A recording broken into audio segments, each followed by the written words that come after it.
Other area, what feels good? You know, is there a part of the track you're really moving on? The uphill, it's, I guess, T 3, 4, 5. Yeah. 4 or 5? The loop-de-loops, the cha-cha-chas. Are people having fun there? Like it. Is anybody not having fun at 3, 4, 5? I feel like I'm losing too much speed coming up 4, wanting to try to make 5. Coming up, you come around 4 and you're looking at the flag station. Mm-hmm. And don't have enough speed.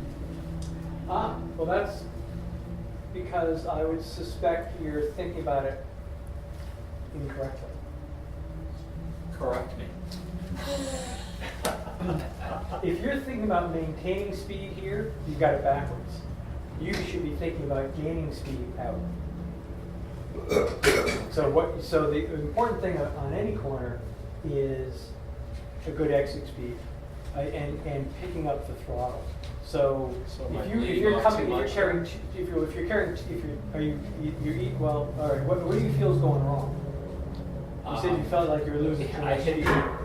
I hit the apex on 4. And where about? And just, what? Where about where about? At the cone, Okay. which is right. Yeah, it's on the top, right? Yep. It's Yeah. really late. Yep. Yeah. And what do you feel like? Just not enough speed carrying me through to get up the hill. Okay. I would try this, and I would tell your instructor if you're going to try it. Brake a little earlier, Okay. brake the same intensity and the same amount, the same distance. Come off the brake, Earlier on. neutral on the throttle till you get in, and then once you start turning in, start squeezing. Okay. So you're actually Sure. applying gas pre-apex. I'll try that. Yeah. There also seems to be, entering turn 4, people take one of 2 lines, either left or right in tight on the inside of 4. What's- Actually, some people are even about 3/4 to the left. Yeah. There's a lot of variability there. In the variables there, and it's one of those rare corners where there can be widely different lines that actually are equally usable. And it kind of depends in part on the ratio of grip to power that your car has, and it also depends on how, it can depend on how comfortable you are getting your car to rotate. And so the other variable is there are some people who adopt what's called a racing line. And racing lines are not the fastest lines. They're the lines you would typically take if you're racing with somebody else, because you'd want to be on the inside there, because if you took a wider line, somebody's just going to dive bomb you there. Right. But I actually, and this is my personal preference, so it's not like you should get in the car with your instructor and says, I've heard that the right way to turn that, take that corner is. But what I do is I track only about 3/4 of the way over. I want to, because I want to carry speed, but I actually, because if you come in here, I find I'm grinding around a tight apex. I don't particularly care for that. But I feel like, oh, here, I'm just going further than I need. Makes sense? I'm just covering more ground. So I'm about 3/4 of the way out. And I'm fairly comfortable being, I'm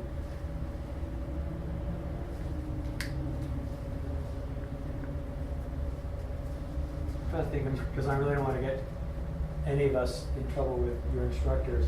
But I'm fairly comfortable kind of carrying speed and cranking that puppy right in there. It's one of the few places where I speed my hands up and I use a lot of cornering, because I actually just want to carry speed and then get the car into the apex, as opposed to a big long arc around, which can be very effective. And I'm not saying what I do is the only right way to do it. It may not even be the right way to do it. Oh, did I just say that? No, that can't be true. I'm sure I'm doing it right.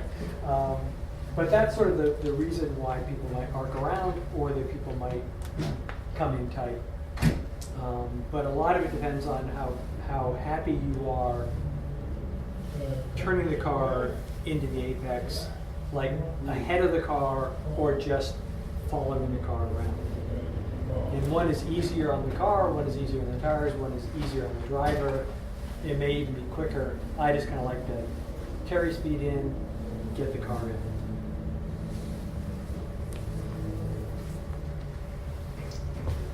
Yeah. So, as novices, you're expecting us to do all our braking on the straight and not do any sort of trail braking in towards the apex? Is there anything about this track that might tilt you one way or the other? 9. Well, You can't do all your braking prior to turning in on 9. that is, yes. So you're hitting actually a fairly big subject. Everybody know what we're talking about? We're talking about trail braking. But trail braking is staying on the brakes, usually coming off the brakes, but having your foot on the brake through turn in, through the point of turning in. And it's used as a conscious technique.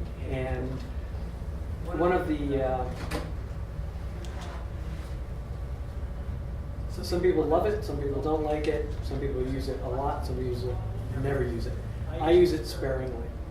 I'm actually not. I think trail braking is not so much a crutch, but it gets in the way of the most important thing, which is getting the throttle early.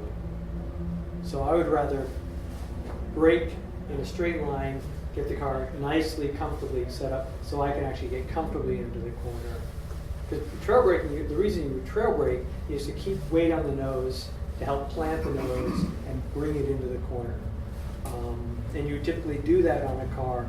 The more heavily a car understeers, the less it gets into a corner, the more you want to trail brake. But if your foot is on the brake as you're coming in, unless you're left foot braking, which I don't recommend we start with, your foot by definition is not on the gas. And you can very often set the car up and corner away so that you can begin to add throttle as before the apex. You're not heavily on the throttle. You're sort of a neutral throttle. With people familiar with the term neutral throttle? Neutral throttle is also called maintenance throttle. It's where you're adding enough gas that the car is not slowing down, but you're not adding so much that it's speeding up. Because the act of turning slows a car down. So once you turn in, the car is going to slow as long as you're in the corner until you start adding gas. So out of curiosity, where are you braking on 9? When do you start? And would you call that maintenance? Trail braking? Yes. I mean, I brake. I start my braking in here fairly late, but I don't trail the brakes long in mine. I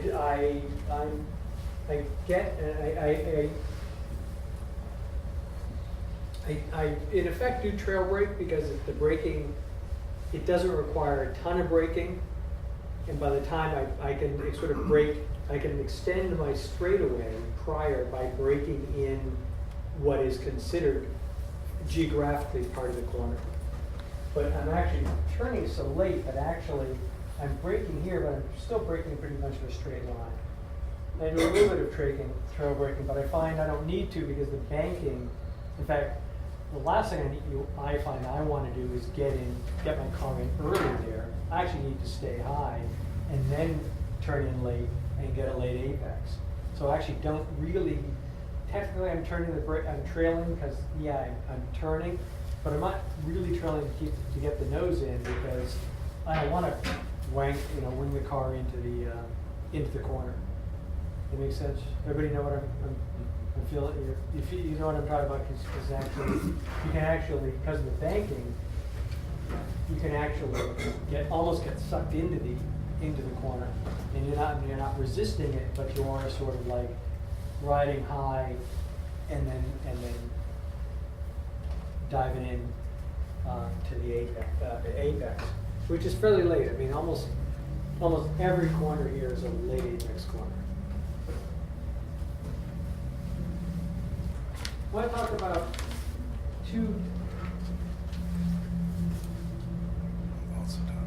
making transitions between corners. 13 to 14, 4 and 5. Because those are, you can look at those and say, those are S's. That's a corner followed by a corner. Okay. But you almost never will you go, you know what I mean? Even if the corners are back to back, you don't do this because the chassis is going wah wah. So here, and you can see it, that's a straightaway. These are two corners joined by a very short straightaway. The straightaway, if the road's straight, the wheel should be straight. Okay? So you want to, you probably you're doing that already, and I don't want you to overthink it. But just when next time you go out and realize you don't actually go from the exit of 4 to turn into 5. If you do, you're going to find yourself grinding along the inside of that apex. You'll be there before the curbing is. So it is. You can see it here. Turn, straight, turn. I'm going to assume that this track map is accurate. That is not how it feels to me. I'll say when I'm on track, it feels like 13, 14. Boom. And partly because you're cresting a hump at 13 and you're going downhill, and it definitely feels like boom, boom. Even so, it's turn, hold, turn. Just a little bit. Just a little bit. And the only reason for doing that is to let the chassis stabilize. Because it doesn't take long for it to come to equilibrium, and it will be happier going from cornering, equilibrium, cornering, than it will be from cornering. So just turn, you don't want to exaggerate it by any means, but just think about snick, turn. It can be that, turn, snick, turn. It makes sense? It's a very fine point, but once you start looking for these sort of fine points, your understanding of driving will really start clicking further, because those are things, going around the steady state and corner, or even going around the corner and accelerating, that's pretty basic. And you guys, in some cases I know, and in all cases I'm sure, are on the way to developing that. But those little fine things, and just like you're feeling that, I don't like this, but I'm going to love it from now on because I know I'm doing it. But just that bit, the fact that it felt unnatural to you is a really good sign. It's like, okay, I know I'm used to doing it the natural way. And it's to your credit, you said, this doesn't feel right. Why doesn't it, what do I do about that? So think about, just don't try to do what I just described here and here. Do what you've been doing, but observe what it is. And I bet you'll find you have been doing a bit of a straight pair. And you may find you've been doing a bit of a hesitation. But if you're doing the autocross, which they don't even do it properly in autocross either, are they autocrossers in the room? Okay. Stop doing it all wrong. That's all I have to say. But even in autocross, typically you may find yourself doing it. You may have to do that because the corners are really the corners of the cones. But even you watch somebody really good through a slalom. They're not big S's. there can be some, not stutter steps, but there's just some control of the chassis. And that's what, one of the things the steering wheel does. It actually, it's, you know, your inputs dictate in a great extent what the chassis does. So, a big old tidbit. That all makes sense? I mean, that's just that's information out of the fire hose. Who's at Palmer for the first time? Okay. Is anybody who's on track for the first time? Okay. Overwhelming? No, I don't think so. It's fun. Oh, So cool. far. All right, awesome. People liking Palmer compared to other tracks? Yeah, that's a great track. So so if I'm doing my math correctly, you're the only person for whom everybody who's here at Palmer for the first time has been at other racetracks. Okay. And is it much, are you finding this is throwing you, this is awesome, this is similar, this is different? It's a good track, but the blind lead apexes are really tough. They're challenging, Yeah. Fun. It's fun, but it's, Well, And you can only see one turn. You can't scan ahead to see what's happening two turns ahead. Turn 8. well, the problem, so you bring up an interesting point I'm going to address. So, true or false? The track changes when you're not looking at it. they repave it in between Yeah, in runs. between, exactly. In between lap, halfway up. So once you've learned it, yeah, we over depend on our eyes a little bit as drivers. And we're taught to scan ahead, use your eyes, and then all of a sudden I can't use my eyes because I can't see that, and it's like very disconcerting.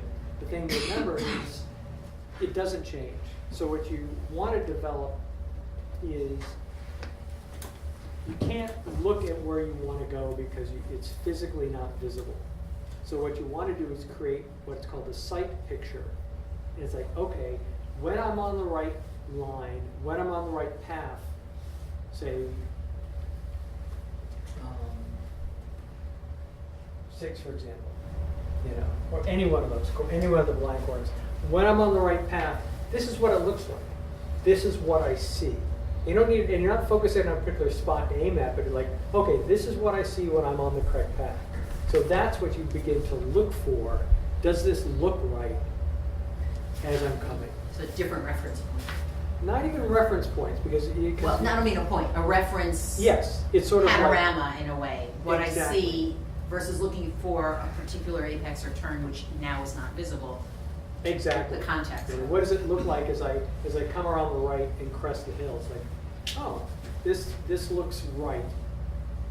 Oh, there's my apex.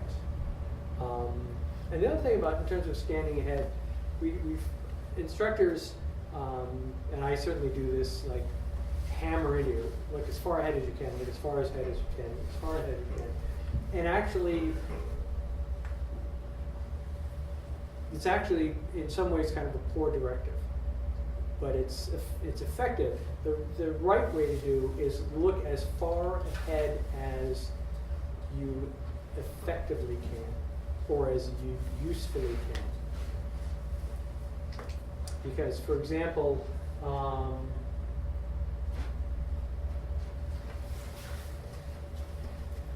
here, you can look here if you want, but you don't want to go there. So there's kind of no point in looking there. That makes sense? You actually want to look here, because that's where you're going to be turning in. So you want to look here until you can begin to look here. And then you have to start tracking your eyes around until you get to the apex and you go, oh yeah, I'm on path to the apex, and so on. So, you know, and there are other tracks where you could, for example, you know, if this were all flat and had no trees, if you were here, you could look, you know, you could look ahead to the apex of 13. You could look straight ahead. You could look right across and go, hey, I'm looking a quarter mile ahead. And it's going to do you absolutely no good unless you have some magic cross-country vehicle. That's not going to do you any good. You actually need to look there, and then you need to look there, and then you need to look there, and then you need to look there. So it's good advice to say to look ahead. Because you keep hammering people to think short. But you think about using your eyes a little more selectively than simply looking down the track. That make sense?